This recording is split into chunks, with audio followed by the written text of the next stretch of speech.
Bonjour la bariatime. Vous réfléchissez à la chirurgie bariatrique ou peut-être même vous êtes en début de parcours.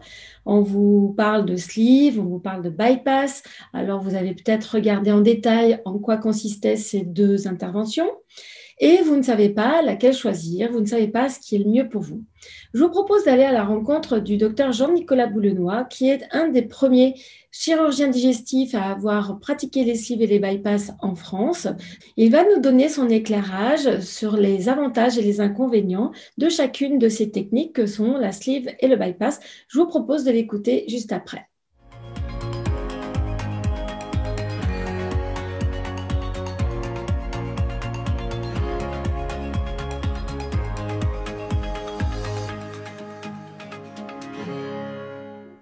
Bonjour Jean-Nicolas.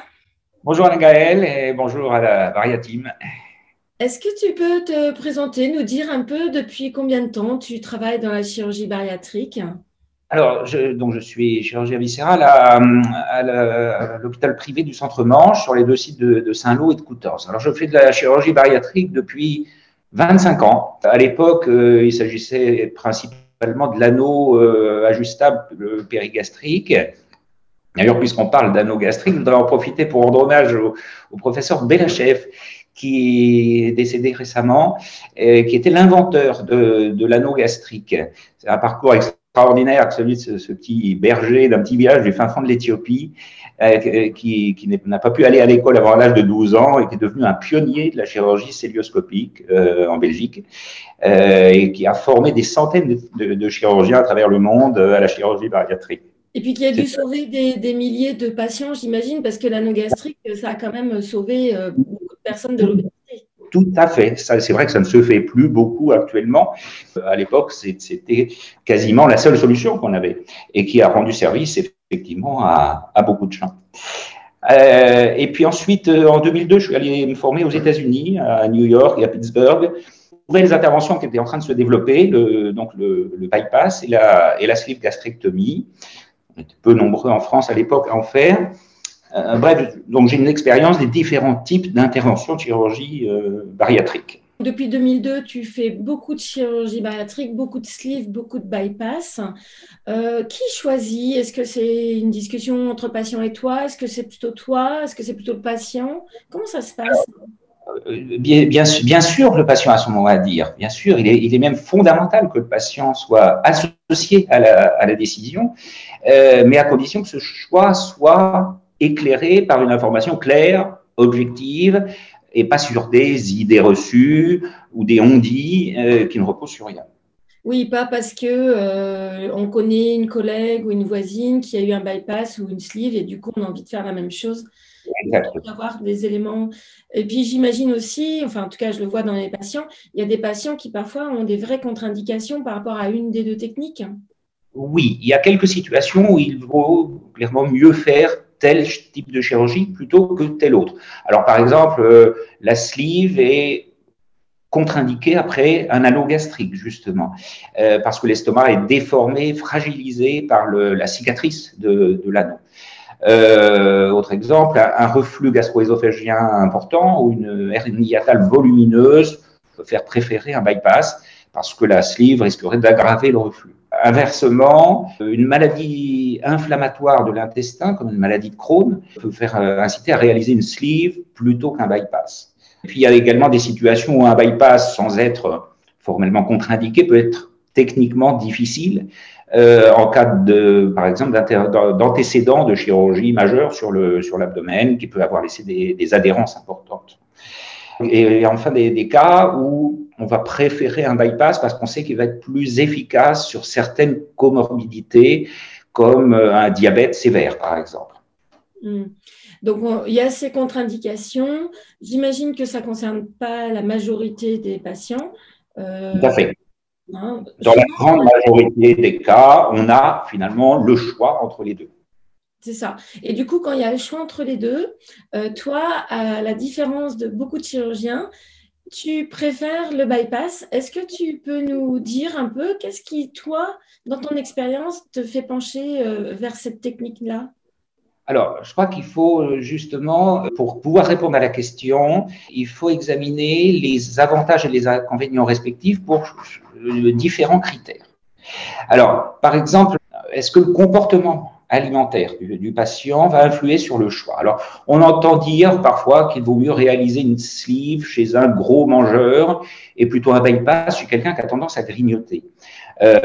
En fait, ça ne repose que sur une vision, je dirais, un peu simpliste du mécanisme d'action, qui voudrait que la sleeve soit une intervention purement restrictive et à l'inverse, le bypass, c'est une action mal absorptive. En fait, c'est beaucoup plus complexe que ça. Et les mécanismes d'action de l'une comme de l'autre sont principalement hormonaux et métaboliques plus que purement mécaniques. Donc cette indication en fonction du comportement alimentaire ne repose à mon avis sur aucune preuve très convaincante. Donc sur ce plan, on peut dire égalité entre sleeve et bypass, c'est à mon avis pas un critère de choix important. Il y a des patients aussi qui ont très peur de l'intervention, qui du coup ont l'idée reçue que le bypass est une intervention plus lourde que la sleeve. Alors là, pour moi, très clairement, c'est effectivement une idée reçue qui ne repose sur rien. La durée opératoire est peu différente, la durée d'hospitalisation est strictement identique, la durée d'arrêt de travail ou de reprise des activités également. Il n'y a pas plus de douleur post-opératoire dans un cas dans un cas que dans l'autre. Donc, très clairement, le bypass n'est pas une opération plus lourde, entre guillemets, que la sleeve. Donc, sur ce plan également, égalité entre sleeve et bypass. Et en termes de complications, comment ça se passe? Quand on parle de complications post-opératoires, la principale ou la plus redoutée, c'est ce qu'on appelle la fistule, c'est-à-dire une fuite au niveau de l'estomac ou du raccord entre l'estomac et l'intestin grêle dû à un défaut de cicatrisation. La fréquence de cette complication est, on va dire, à peu près comparable entre sleeve et bypass. Par contre, il faut savoir qu'une fistule après une sleeve, c'est quelque chose qui peut être vraiment très grave, qui est souvent très difficile à traiter et très long à guérir. Donc, les complications après sleeve sont peut-être pas plus fréquentes qu'après un bypass, mais elles sont plus sérieuses, plus graves. Donc, sur ce plan, je dirais plutôt avantage au bypass. Quels sont les autres avantages du bypass, d'après toi? Il y a un avantage qui concerne le fait de la réversibilité. Dans une sleeve, il faut savoir qu'on retire une partie de l'estomac. Donc, c'est très clairement irréversible. Alors que dans un bypass, il n'y a pas d'ablation d'un organe. Donc, c'est au moins théoriquement réversible. Ceci dit, dans mon expérience, je n'ai jamais eu l'occasion de, entre guillemets, démonter un bypass pour rétablir le circuit normal. Donc, là, on va dire avantage au bypass, mais avantage purement théorique sans réelle implication pratique. Sleeve ou bypass et complément vitaminique, qu'est-ce que tu conseilles par rapport à ça?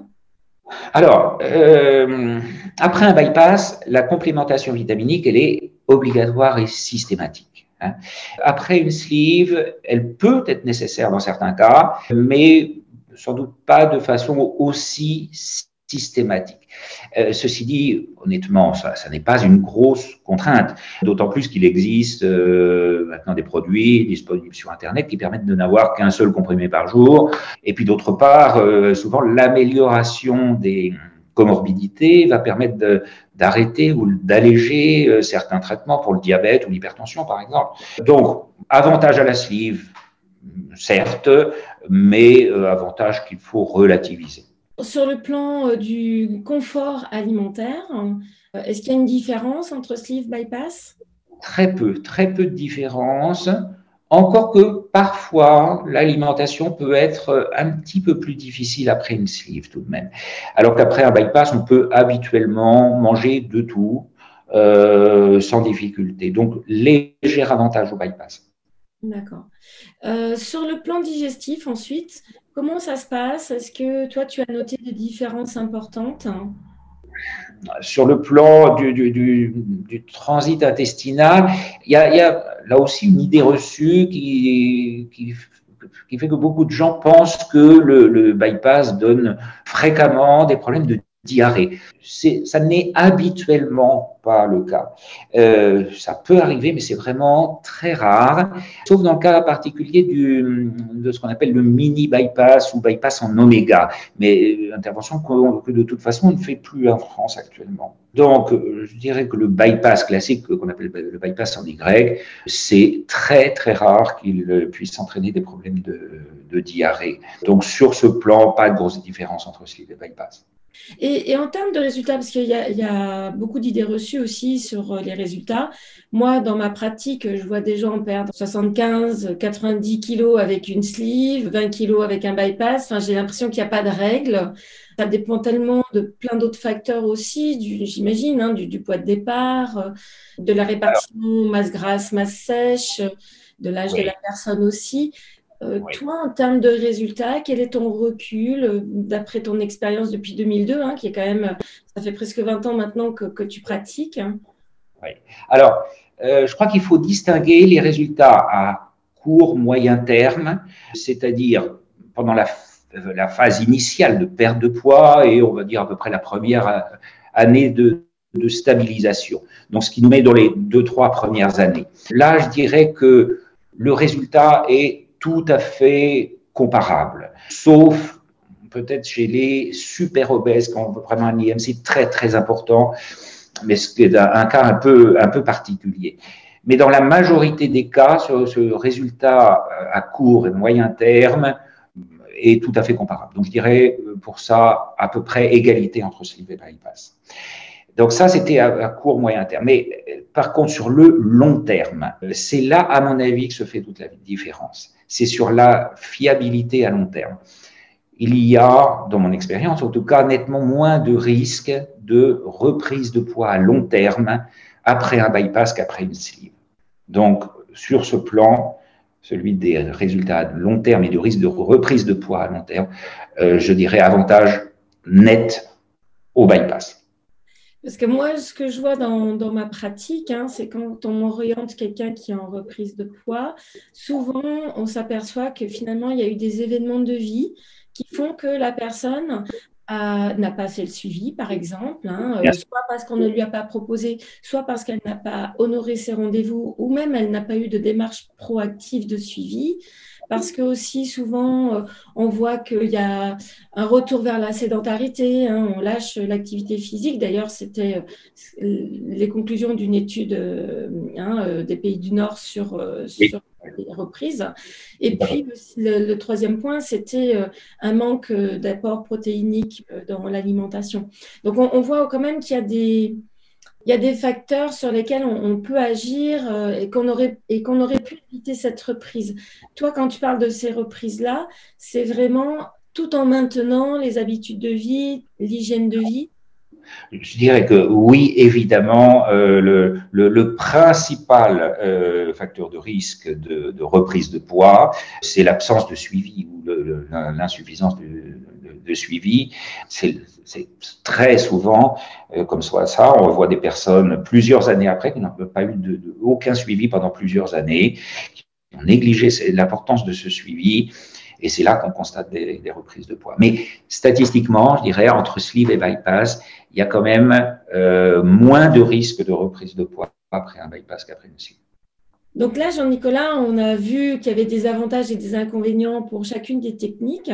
Tu nous as aussi clairement expliqué que c'était une discussion entre le patient et toi et que chaque cas était individuel, que chaque cas était une situation particulière.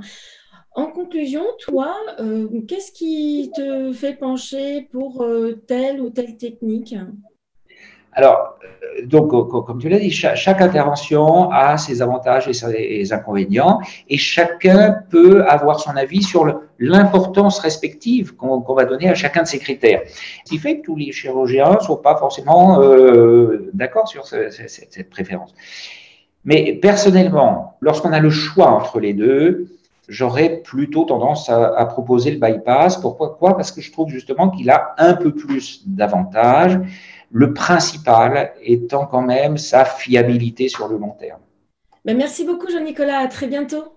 Bonne journée, à bientôt. Au revoir. Au revoir. Merci, docteur Boulenois, pour cet éclairage. Je suis sûre qu'il va être très utile pour un certain nombre de personnes. C'est vrai qu'on entend beaucoup parler de sleeve, de bypass. Il y a beaucoup de vidéos sur les aspects techniques, hein, et d'avoir cet avis de chirurgien sur les avantages et les inconvénients. Bien, ça peut vous permettre, vous qui nous regardez, d'avancer dans votre réflexion, de vous faire votre propre opinion. Je pense que ce qui est vraiment indispensable, c'est que le jour où vous êtes opéré, vous soyez en pleine confiance avec la technique qui vous a été proposée, que vous soyez sûr et certain, intimement convaincu que c'est la solution qu'il vous faut. Donc cette vidéo, elle a été faite dans cet objectif de vous donner un maximum de points de vue.